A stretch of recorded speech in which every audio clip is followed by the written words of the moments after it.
Welcome back to Between Bells. Mandolin is a digital platform that aims to connect artists, venues, and fans through live music.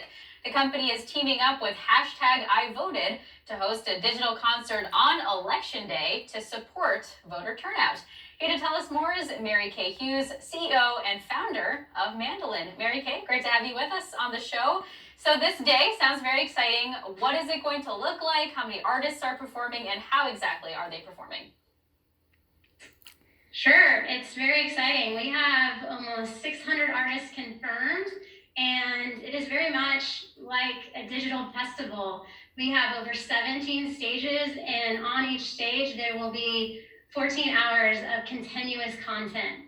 So 600 shows on Election Day, all within the Mandolin platform, and the user experience is such that you'll be able to see what's playing on other stages, what's up next on your stage, and just like a real in-person festival, really bounce back and forth between stages and experience as much music as you can.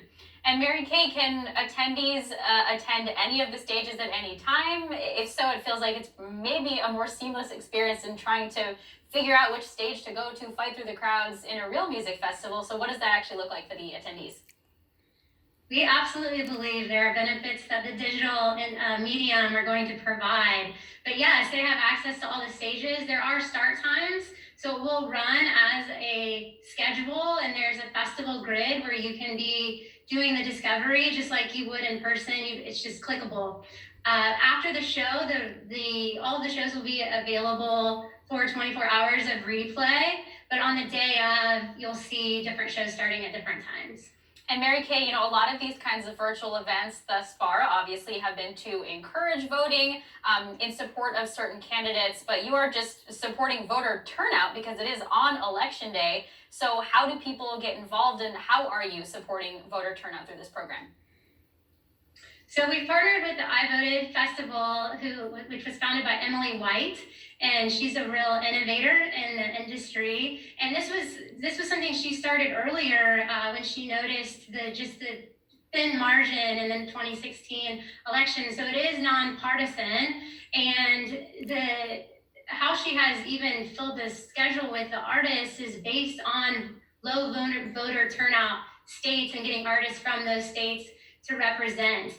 And how you get access to the show itself is through registering and sharing a picture of yourself with an empty mail-in ballot or outside the place where you have voted, and just proving that you voted. Even under 18 can share why they're excited to vote when they're eligible to do so, to obtain access to the full 14 hours of content.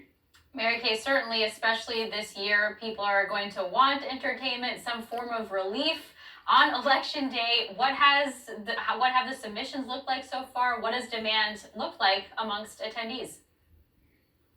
So the demand has been ramping by the hour in the last few days. We're announcing new artists by the day, and with different preferences on when they vote, we're expecting this week and then ultimately the day of to be where the majority of the attendance comes in. But we've seen hundreds of thousands of traffic to the site, and we are excited that today we launched the announcement of the schedule. So if you look out, you can go to ivoted2020.mandolin.com, and you'll be able to start to discover when your favorite artists are playing and how to register when you have that selfie ready to do so. So we're seeing tons of demand in terms of exploration and discovery of the show. And then as people actually start to vote and send in their ballots or do it in person, the registration's rising. We're expecting hundreds of thousands of people to join us on Election Day.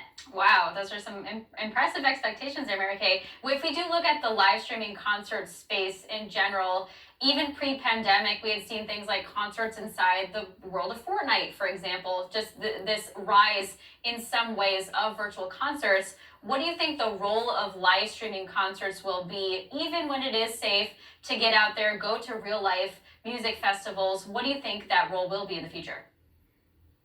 Yeah, the adoption of live streaming has absolutely exploded. We see new artists and frankly bigger artists by the day announcing doing some sort of ticketed event on live streaming. We at Mandolin have partnered equally directly with artists as well as with venues and promoters. We expect we expect live streaming to influence post-COVID in a couple of ways. One, the emergence of this hybrid show. So while there is a show on stage in a venue, that venue having live stream capabilities and being able to extend ticket availability to people at home as well as in the venue is happening now in some places in the nation with very limited capacity in person, but the venues are seeing that as an important revenue stream post-COVID that they've been able to learn and evolve during this time. And then with artists themselves, the digital medium and the world that we live in is digital and not going back. And that influences data insights, and we believe will influence the overall business strategy too. How do you leverage that digital engagement for fan acquisition and fan retention? And how does it ultimately influence your touring strategy as the venues you'll be touring to will likely offer that live streaming capability as well? All right, Mary Kay, thank you so much for your time today. That's Mary Kay Huse, CEO and founder of Mandolin. Thanks again.